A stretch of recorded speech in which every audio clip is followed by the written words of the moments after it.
Greys are not aliens. They're mutated humans from a parallel version of Earth that destroyed their version of Earth to the point where they had to go underground. They mutated.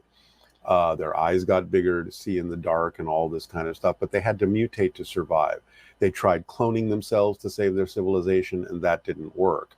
Over generations, things started failing. They knew that they were basically in the process of dying out. So what they knew they needed to basically perpetuate their civilization was viable human DNA, which didn't exist anymore in their reality. But they used their advanced technology to tunnel into parallel realities, to shift into parallel worlds like ours, parallel versions of Earth that exist simultaneously with theirs, where viable human DNA was still existing. And to use that DNA through the abduction experiences to create hybrid beings from their DNA and our DNA so that their civilization would continue, would survive. So the hybrid civilizations, like Bashar's people, are actually the result of those abduction experiences and the perpetuation of their culture. But sort of as a payback for the use of that DNA, the hybrids, now like Bashar, are sharing information with us in our reality so that we might not necessarily have to go down the same destructive path. So here it is. This is, again, it's silence. There's no audio on this. What are we looking at here as we play this film? What are we seeing on our screen, John? Okay. Contrary to Victor's voiceover, this is a film shot April of 1991, a thought projection interview of a other gray, designated an other gray, an extraterrestrial biological entity. He is a haploid, which means he came with only one sexual chromosome. Human beings are diploids. For any microbiologists out there, if I'm hatcheting those words, I'm sorry. But this being had only one sexual chromosome. He came to the S2 Alpha, the official designation of the underground facility that housed the alien interrogation and retention program. That's the unofficial name of what this was.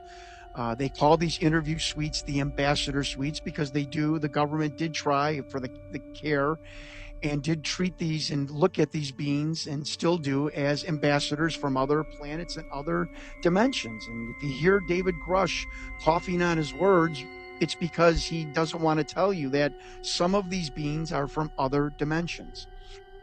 And so this being was very ill at the time. He had a respiratory issue. Now, Sean David Morton also heard, I can't verify this veracity, that it's some sort of debilitation or disease with its heart-lung sac. It does not have a traditional heart. It's got a heart-lung one sac, which was the need for the special monitor, which goes up and down, does not go across, to monitor this bizarre heart-lung one sac organ that the alien has. And behind the viewing glass were 5 men, 2 telepaths. There is a researcher out there, and I don't doubt it. And because I've seen the outline of the figure, and I didn't catch this, and someone else did, so I'm crediting them. I don't ever want to not credit other people. That Colin Powell was in that interview room. Now, I know that sounds crazy. I can't verify it, but it certainly looks like the outline of him. It looks like an African-American male in his 50s wearing an Army Class A dress uniform. Funny, the Rear Admiral that was on my list was the person that reported intelligence to the Joint Chiefs of Staff. Interesting. But that's how bizarre this film has gotten. And I'm not even going to tell you anything about the telepaths because I don't want it to get into the Da Vinci Code. But even Doty said that the telepathic program, the people they hired, was ridiculous. They were like one step above 1-800 psychics back in the 80s and 90s. But there was 2 men in particular that were very in touch with these beings, and they would sit down with these aliens and these beings and immediately get information and relate it back to whatever military person was in the room. As you can see on the tape, the being eventually starts to medically flag, if I can use the whistleblower Victor's terminology, and he is then attended to by the medical staff. And Victor tells us that the medical staff in S2 and S4 are more chosen for their ability to keep secrets than their medical knowledge. And again, I have been in contact. I have the names of the two doctors that are going to be on either side of this beam. On the bottom, you're going to see DNI.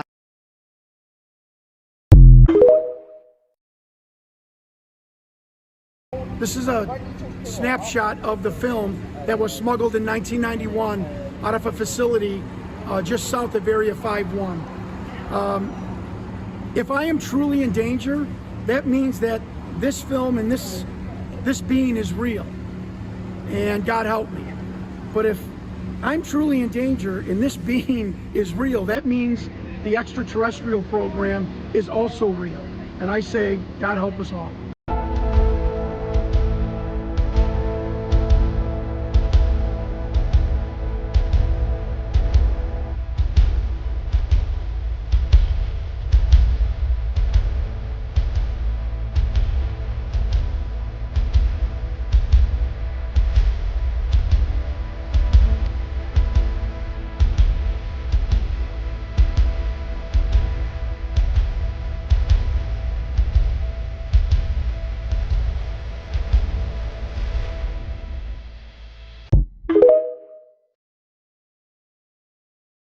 Y'all keep talking about it's aliens in the water, it's aliens in the water. It's not aliens in the water. The water is how you get to space. Water is a portal. You can't go up to get out of space. You got to go down. The aliens are not in the water. Space is the water. That's why the water is infinite. That's why we don't know how deep the water is. The water is space. The water is space.